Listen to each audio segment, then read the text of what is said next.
There is a North African Hanukkah custom called Chag HaBanot, celebrating the role of women in the Hanukkah story.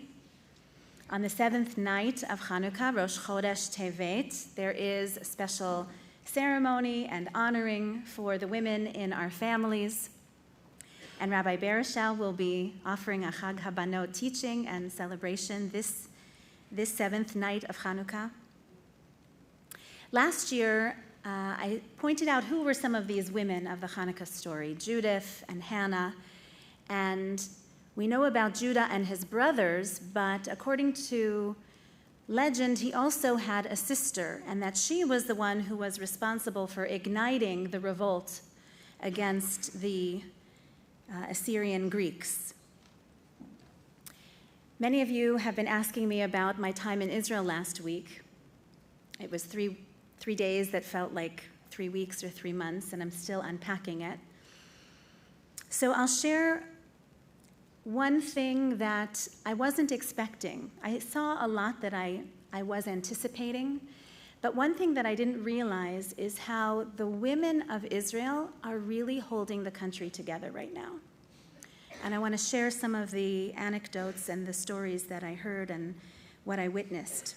Certainly the 300,000 soldiers who have been called up or chose to enlist to be on the front lines of this war, God should watch over and protect them. And among them are women combat soldiers. You may have read about the tank unit made up of only women, and they fought valiantly on October 7th. You may have also seen an article or a meme about a woman named Rimon, who was a released hostage in pink pajamas, and she refused to allow for the Hamas captors to accompany her to the Red Cross. Instead, we have on film her holding her chin up very high and walking proud away from them. And you may have read about the 25-year-old Inbar Lieberman, the security coordinator of kibbutz Nir Am. She saved her entire kibbutz from harm by springing into action without hesitation and leading the group of security from the kibbutz to fight off 24 invaders. You may have heard about the Moroccan grandmother named Rachel, who plied the terrorists who invaded her home with cookies and tea and stories until the army arrived.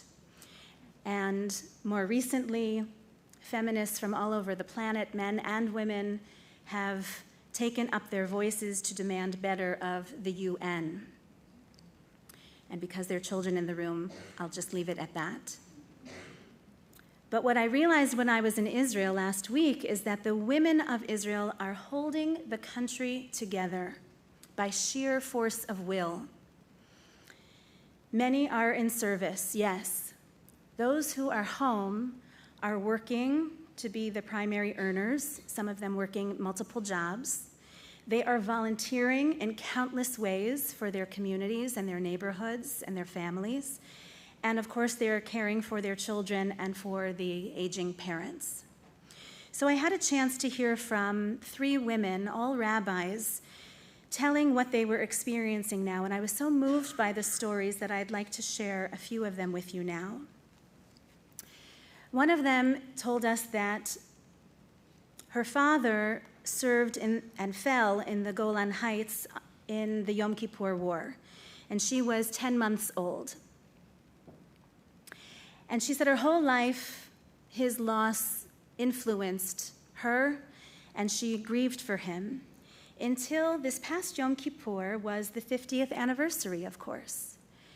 And the family decided it was time for closure. And so at Har Herzl, the military cemetery, they had a special ceremony, and she said she really did feel a sense of closure, grieving for her father who fell in the Yom Kippur War. And she felt that she could start anew. And then came October 7th.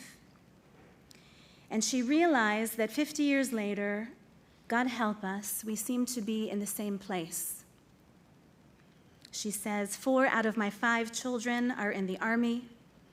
My second son is serving in Gaza, and his child is 10 months old, the same age that I was when my father fell.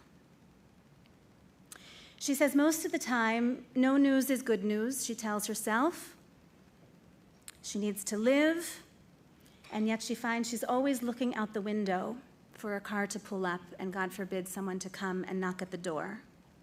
God forbid, she says. I'm living hour by hour. The connection is not in the heart, it is in the womb.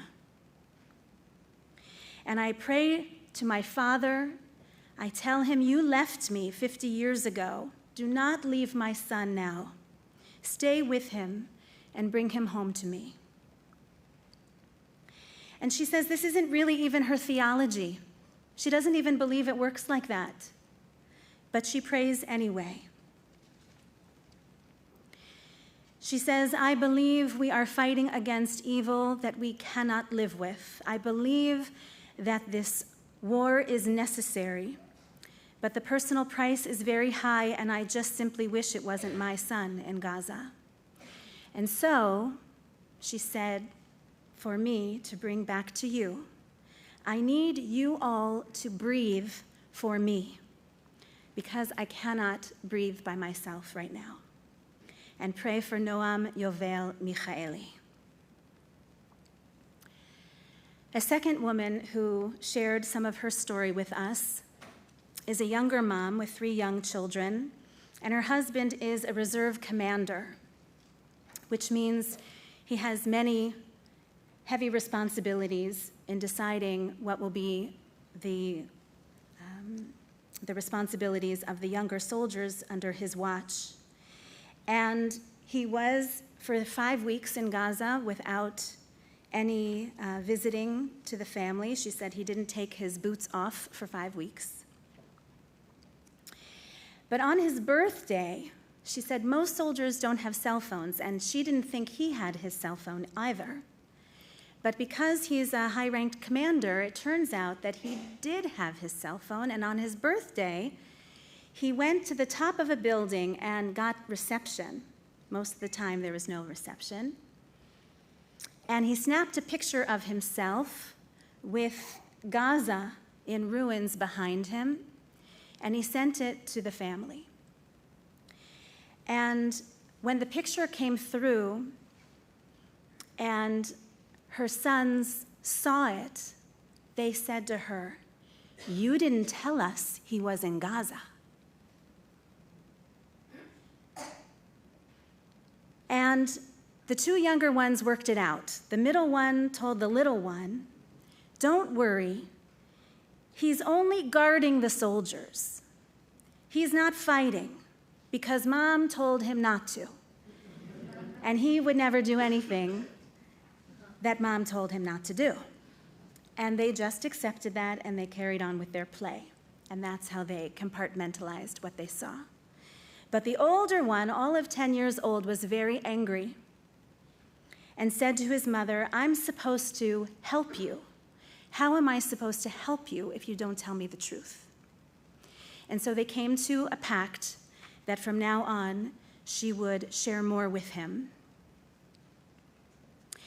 And she said, as a teacher of Talmud and as a feminist, I would often tell my adult students, you know that passage, that romantic passage that says, don't call your wife, call your wife your home, your bayit?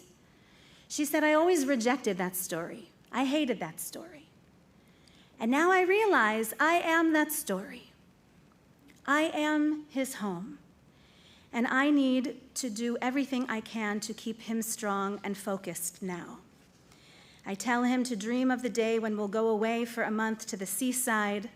I need him to have something to dream about. And until that day, I will be his bayit. I will be his home. And she also turned to us, asking the rabbis to bring the message to you, to our congregation. She said, I cannot afford to cry now. I'll cry later, but you can cry for me now.